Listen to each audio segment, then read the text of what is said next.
Good morning, good afternoon, and good evening, wherever you are, from all of us at Julian Campbell Foundation. And the purpose of this video is more for the young people than for the parents. But first of all, just really excited because we just want to update you on what's going on in the charity here in the UK. Because some of you might know, a couple of years ago we had, do you remember that really bad storm that we had in February, like almost 2 years ago? And so that really bad storm just blew the roof off where we worked, and we weren't able to work. It was a really challenging time. And I'm really pleased to say that this Sunday that it's going to be back open again. So we're going to have a little celebration, a little open day from all of our small members, past, present, and future volunteers of the foundation, so we can be in action. And through all of that, we were still able to support young people and their families with their mental health and well-being, not as much as we would have normally, but we were still able to make the difference. So I'm really pleased for some of you that have been contacting us, that we have got all of your messages, and we will be in contact. It's only that we were slowed down because of the challenges that we had in our volunteers, because we're a volunteer-led organisation now, and yes, and that's what we're relying on, the good faith and goodwill of the volunteers, and many that come that want to make a difference and support children and their families and make that difference for them and their futures. So I just want to talk about three things. So through our work with young children, so we train mood mentors, and our mood mentors go out into schools and the community and support young people. And this can be face-to-face, it could be on the phone, it could be on like this, in a video call, not live, but as a video conversation. And there's lots of, we hear from lots of young people, and usually we're giving advice to parents. And this video is for young people, maybe you are 15 years old or 17 years old, or maybe even about to take your finals, or you're in your degree years, and the advice really would be the same, but I think by then you probably might have cracked it.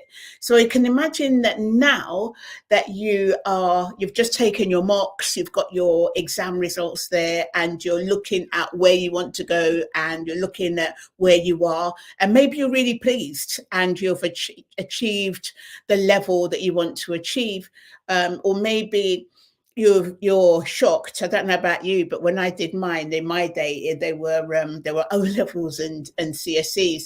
But when I got my results, my grades, my mock grades were about 2 grades or 3 grades lower than I actually wanted them to be. So it can be quite a shocking time. And then we're faced with the fact that we've got one full term, we've got about 12 weeks until we complete all of the homework and hand that in April, and then until June we've got another 20 weeks, and then that's it. Everything's done. So everything you've been doing in the last 2 years. So I just want to give you 3 points for you to take on board, because now you've got your results, and then you have this time going forward. You've got these 15 to 20 weeks in which to really put your all into things and get those results that you want. So as an ex-teacher, so I used to teach science, I would say don't try and go through everything and go through the whole syllabus, because that might be unrealistic, but it would be more likely for you to, even if you had 3/4 or 60% or 70% of the syllabus, and you went through that well as going through each section and understanding it, getting some exam papers, past exam papers, and answering those exam questions, all of them, because usually the exam questions start with the most simple and they go to the most complicated. So what you'll find is that once you've practiced, you can practice with your books, and then you can start practicing timed pieces without your books. And what you'll find is, even when you have subjects that you don't know, because most of that subject you do know, you'll be able to transfer the knowledge from one part to the other, and you still be able to do well, even if you don't know, if even if it's a part of your subject that you haven't revised. So what we want from now on is to make sure that you have like a timetable, a schedule. I know sometimes us as teachers, we're kind of like all over you, putting you under pressure with coursework, and you've got to do this and you've got to do that.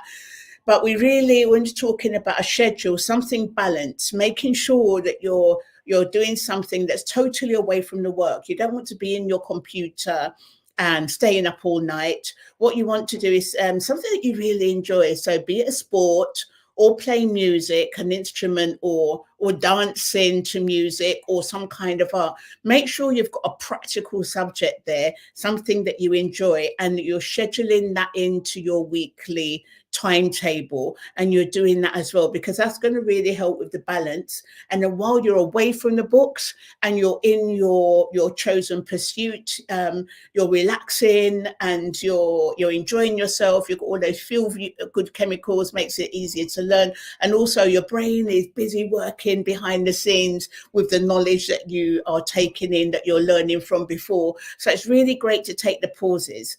Also, as well, going out with your friends or family members. It might not be often, but make sure you schedule it in, and don't have 7 days a week, 24 hours a day focused on work, because that's going to be too much. And what we really want to do, because you are now about to take your GCSEs or your A levels, we want you to have, it's good to start with some good practices now that you can take forward into university, if that's where you're going, if that's what the plan is, or take into your work area, because you don't want to be working too much and all the time. You want to have a balance with activities that you enjoy, and also hanging out with people that you like hanging out with.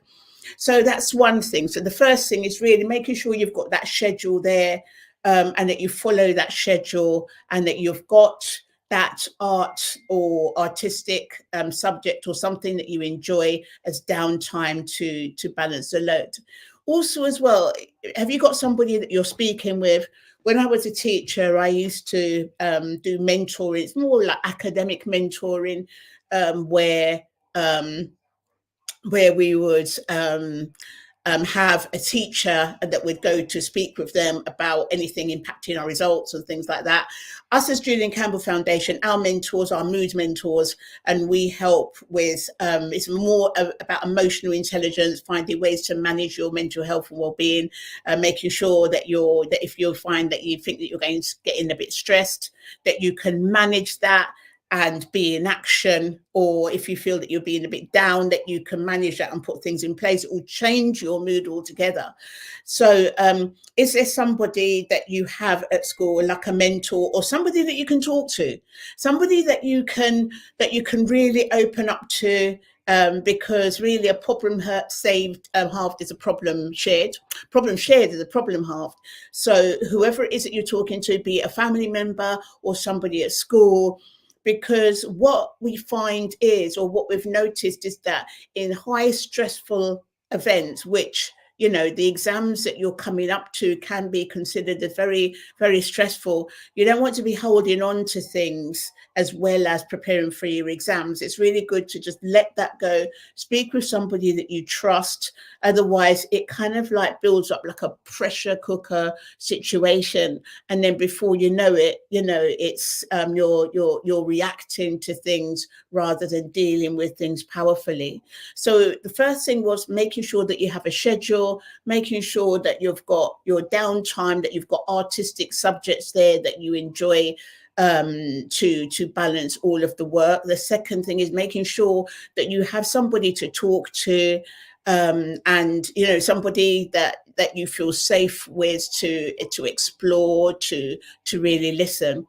And the final thing is just really making sure that you're getting enough sleep. And and the link here with social media, because a lot of research shows that the more that we're on social media, the more it kind of conflicts with our mental health and well-being. And at this moment, you want to make sure that not only are you guarding that time that you have, like the first thing that we talked about was the importance of having a schedule and following the schedule. And part of that would be making sure that you have an early night, not be up all night on the playing games or in the internet. I mean, occasionally there's nothing wrong with that, but really for the next 15 to 20 weeks is not much really, considering when you think that, you know, you've got your rest of your life to do all of that. So you can start now by just, you know, pacing yourself and making sure that you get into bed by about 10 o'clock, 9, 10 o'clock, have a good night's sleep. And you know, and taking yourself off social media and just spend a limited time on that, really, because the focus here is your work. And the thing is that you can revise for an hour.